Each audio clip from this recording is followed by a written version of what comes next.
The Life of a Mujahid, From the Battlefield to Disability. A documentary on the life of Omar Sadiq.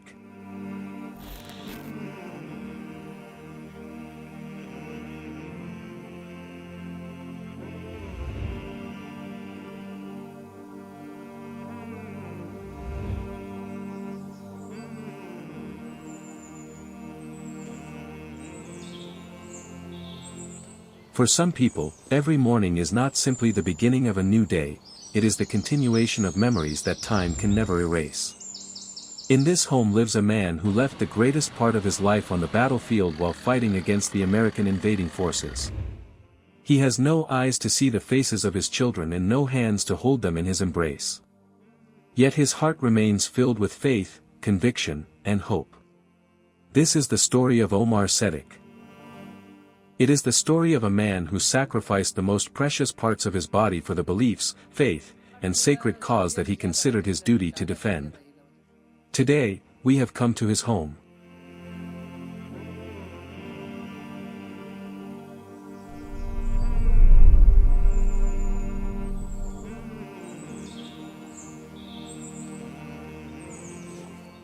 The laughter of children, the recitation of the Holy Quran, and the simple yet peaceful moments of everyday life are now his closest companions.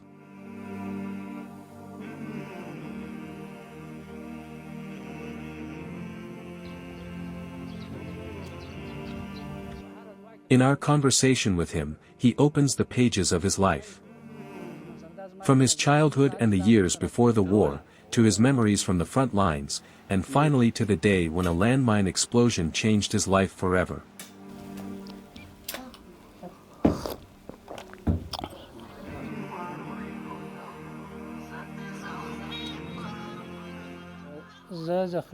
My name is Nakabullah Omar Sadiq, son of Maulawi Haji Sultan Muhammad, from Shahjoy district of Zabul province. When the Americans came to Afghanistan, I was about 9 or 10 years old. I still remember their arrival. I was very young, and my family was supportive of the Mujahideen. During the previous Islamic movement, my brothers had also been involved. Later, another one of my brothers, Asadullah Jamshid, joined the Mujahideen under Maulawi Muhammad Alam Kalam Sahib. Witnessing his hardships, sacrifices, and struggle inspired us and strengthened our own motivation to join the jihad. I was about 19 or 20 years old when I joined. Our first deployment was to Baraki Barak district in Logar province, where we stayed for some time. After that, we spent 3 months in Panjwai, Kandahar province. Later, I carried out jihad-related duties in Shahjoy and Shamalzai districts of Zabul province. Although I was trained to operate rockets and PK machine guns, most of my work involved landmines. I was responsible for preparing and planting mines, often spending entire days and nights working with them. I remained in the Zabul military formation for about 3 years.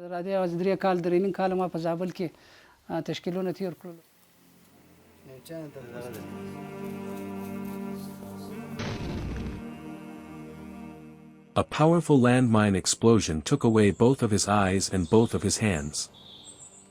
The world he once saw with his own eyes is now perceived through the vision of his heart. And the hands that once carried a weapon are no longer able to perform even the simplest tasks of daily life.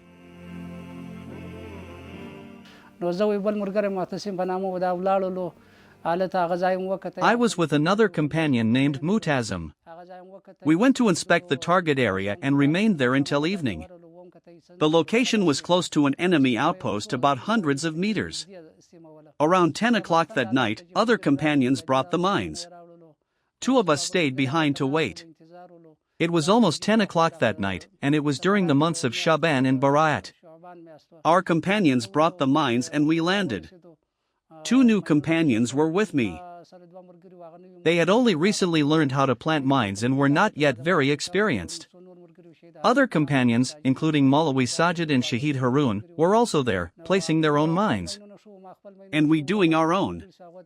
I showed my companions how to install both remote-controlled and pressure-activated landmines. Since the location was very close to the outpost, around 15 or 20 companions had come to provide security so that no problems would occur. After placing my mines, I was working with a pot-shaped explosive device. We had been preparing it inside an old fort in Kalat. The companions had found an old metal pot to use as its casing. When I examined it, I realized it was not functioning properly. I wanted to place a stone underneath it so it would not be wasted and could still damage the enemy's position. After digging a slightly deeper place for it, I was still holding it in my hand. As I tightened my grip slightly, it suddenly exploded. The blast threw me to the ground. I managed to stand up immediately. My very first thought was, "Oh Allah, accept this jihad, which we have undertaken solely for your pleasure." I thought of nothing else, not wealth, not status, nor anything worldly. I simply recited the testimony of faith, believing I might attain martyrdom. Soon my companions arrived, lifted me up, and took me for treatment in several different places. My eyes were badly injured, my ears were damaged, and both of my hands were wounded. I also had injuries on other parts of my body. Our objective was to restore the Islamic system that had previously fallen, to see the name of Allah raised once again, Islamic law implemented, and the people living in peace. These were the ideals for which we made sacrifices. When my brother saw my condition and said how severely I had been injured, I replied, "Alhamdulillah, thanking Allah for accepting my sacrifice in His path." This incident occurred in 2013, and around 14 years have passed since then.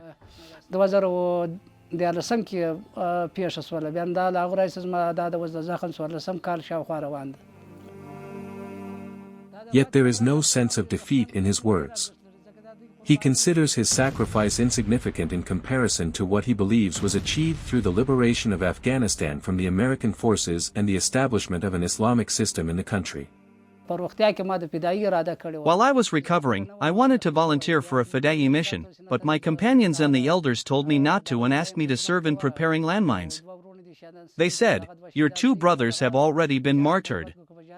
I aim to do Fidai attack against the infidels and defend the holy religion of Islam." It was my aspiration to make great sacrifices in the way of jihad, to do many Fidai attacks and pass many hardships. Because we don't retreat because of these injuries, our aspiration was to make great sacrifices in the path of Allah. Because we have promised with Almighty Allah, indeed Allah has bought from the faithful their souls and their possessions for paradise to be theirs. They fight in the way of Allah, kill, and are killed. A promise binding upon him in the Torah and the Evangel and the Quran. Allah has promised paradise to the believers, but it is not attained without sacrifice. Today, Alhamdulillah, I am fully content with my condition. I have great affection for the Mujahideen, and I continually pray for the Islamic system and its leaders, asking Allah to preserve them, guiding them with the Sharia and keep the system and our people. Martyrdom has always been my aspiration, as has jihad, because it is a command from Allah and part of our Prophet's sunnah. If the need arises again, we will once again participate in it.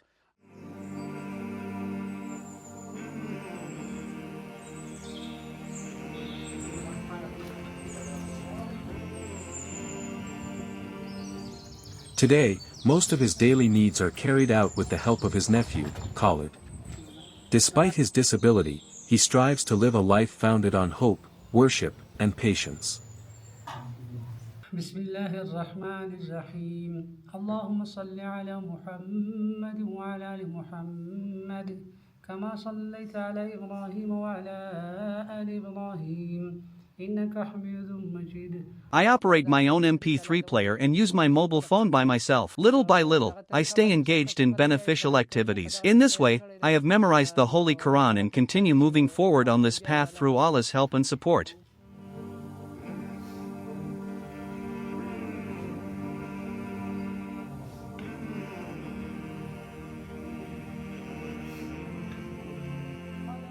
When Omar Sadiq recites the Holy Quran, it feels as though the eyes deprived of physical sight have been illuminated by the light of faith. أعوذ بالله من الشيطان الرجيم بسم الله الرحمن الرحيم الرحمن علم القرآن خلق الإنسان علمه البيان الشمس والقمر بحسبان والنجم والشجر يسجدان والسماء رفعها ووضع الميزان ألا تطغوا في الميزان وأقيموا الوزن بالقسط ولا تخسروا الميزان والأرض وضعها للأنام. During this period, he has memorized 17 sections juz of the Holy Quran. In his own words, he explains how he accomplished this.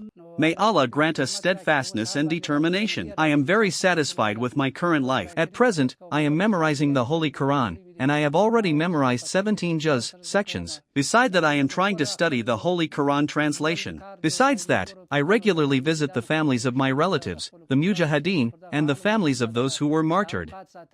I maintain my relationships with them and remember them in my prayers. According to Omar Sedik, the 24th of Asad, August 15th, is not merely the date of a political change. It represents the outcome of the sacrifices made over many years by thousands of people, each of whom lost something in pursuit of what they believed in.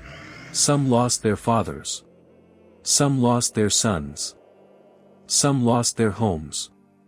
And some, like Omar Sedik, lost both their eyes and both their hands. He says that although he can no longer see or use his hands, he has no regret about the sacrifice he made. The day of victory holds tremendous significance for us. The martyrs and the Mujahideen are deeply honored because this victory is the result of their sacrifices. When people finally achieve the outcome of years of hardship and struggle, how could they not feel joy? For us, this is a great and meaningful day. We see it as great achievements. This is a victory for all of us, for the whole country. This is a great day for the injured Mujahideen. It has great value for them. This is a historic and honorable occasion. We are proud of this, that this victory was made possible through the sacrifices of the Mujahideen, the martyrs, the wounded, and the widows, women and children who endured years of hardship. We are very happy with this day that Almighty Allah has given us this day. Give us this victory. We call it a special day and we should take special preparedness for this day. We are proud of this day.